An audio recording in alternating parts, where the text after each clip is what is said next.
में डॉक्टर श्रीमन साहू बोल रहे हैं कि रायपुर में बाबा आने लगे हैं, और सिर्फ बाबा नहीं, ब्रह्मा बाबा अलग आते हैं, शिव बाबा अलग आते हैं, और इतने अथॉरिटी से बोले। पता उनको क्या लग रहा था कि एक स्टेटमेंट मैं दे दूंगा ना तो सारे ब्राह्मण भागेंगे वहाँ।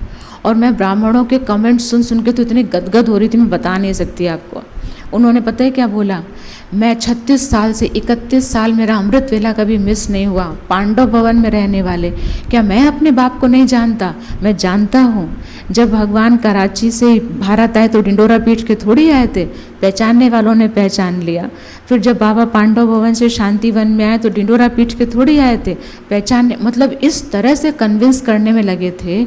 लेकिन कमाल है निश्चय बुद्धि ब्राह्मणों की। मैंने कमेंट्स पढ़े, पता है लोगों ने क्या कहा, कई बार ब्राह्मणों ने कहा, अरे डॉक्टर साहब जब आप असली बाबा से कुछ नहीं सीख पाए तो डुप्लीकेट बाबा से तो आपको कुछ नहीं होने वाला।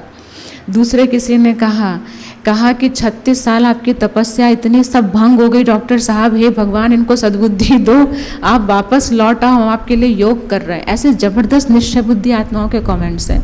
हम लोग तो कमेंट सुन सुन के खुश हो रहे थे, क्योंकि भाई साहब को कहीं तो लगा होगा कि मैं इतनी जगह गया हूँ, इतने लोगों को मैंने सुनाया है, तो मैं एक स्टेटमेंट दूंगा तो सब भागे भागे आएंगे ब्राह्मण। लेकिन ब्राह्मणों को भगवान कौन पढ़ाता है हमें? बस इतना पक्का कर लीजिए, हमें सेंटर क्यों ये सब रखा गया? दीदी ने क्यों नहीं कहा कि मधुबन से ही सब लोग रिश्ता जोड़ लो? यहाँ हम लोग हैं तब आधे गायब रहते, पता नहीं पड़ता। अगर हम लोग ये थ्रू नहीं रखते, यूट्यूब के थ्रू आपको बांध के नहीं रखते, पता भी नहीं पड़ता कोई मुरली सुन रहा है नहीं सुन रहा है, फिर इनकी मुरली उनकी मुरली। इसीलिए मधुबन से भी निर्देश आया है, जो जिस सेंटर के भाई बहन हैं वो वहीं कनेक्ट रहें, अपना समाचार देते रहें। तो इसीलिए सिर्फ इतना पक्का कर लीजिए। हमारे कुछ भाई लोग हैं, आपको पता है, आप ये मत सोचिएगा कि वो चुगली करते हैं, उन्हें ये इंस्ट्रक्शन दिया गया है, आपको कोई टोली भी देना तो हम लोगों को बता दो। और सब करते हैं इसलिए पकड़े, इसीलिए सेफ हैं। वरना कोई आएगा टोली ले लो, कोई आएगा सौगात ले लो। अरे भगवान ने इतना कुछ दे दिया, अभी इंसान से लेन देन की क्या ज़रूरत है? जो भी हो, अगर यहाँ के थ्रू जाएगा तो ना आप फंसेंगे ना किसी को फंसाएंगे। दूसरी बात, हम सेंटर पर रहने वाले भाई बहनों की फ़िक्र कोई मत करे। बहुत लोग बहुत हालचाल लेते हैं, आपकी तबीयत खराब होती है, डॉक्टर को दीदी दिखाती है कि नहीं दिखाती है?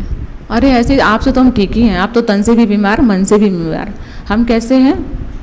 इसीलिए कोई लोग ये चिंता मत करिएगा।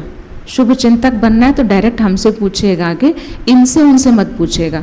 वो भाई से पूछेंगे, वो जब आप लोगों की तबीयत खराब होती है तो आपको दिखाया जाता है कि नहीं? कई लोगों को लगता है कि बहनें तो बड़ी जल्दी पहुंच जाती डॉक्टर के पास।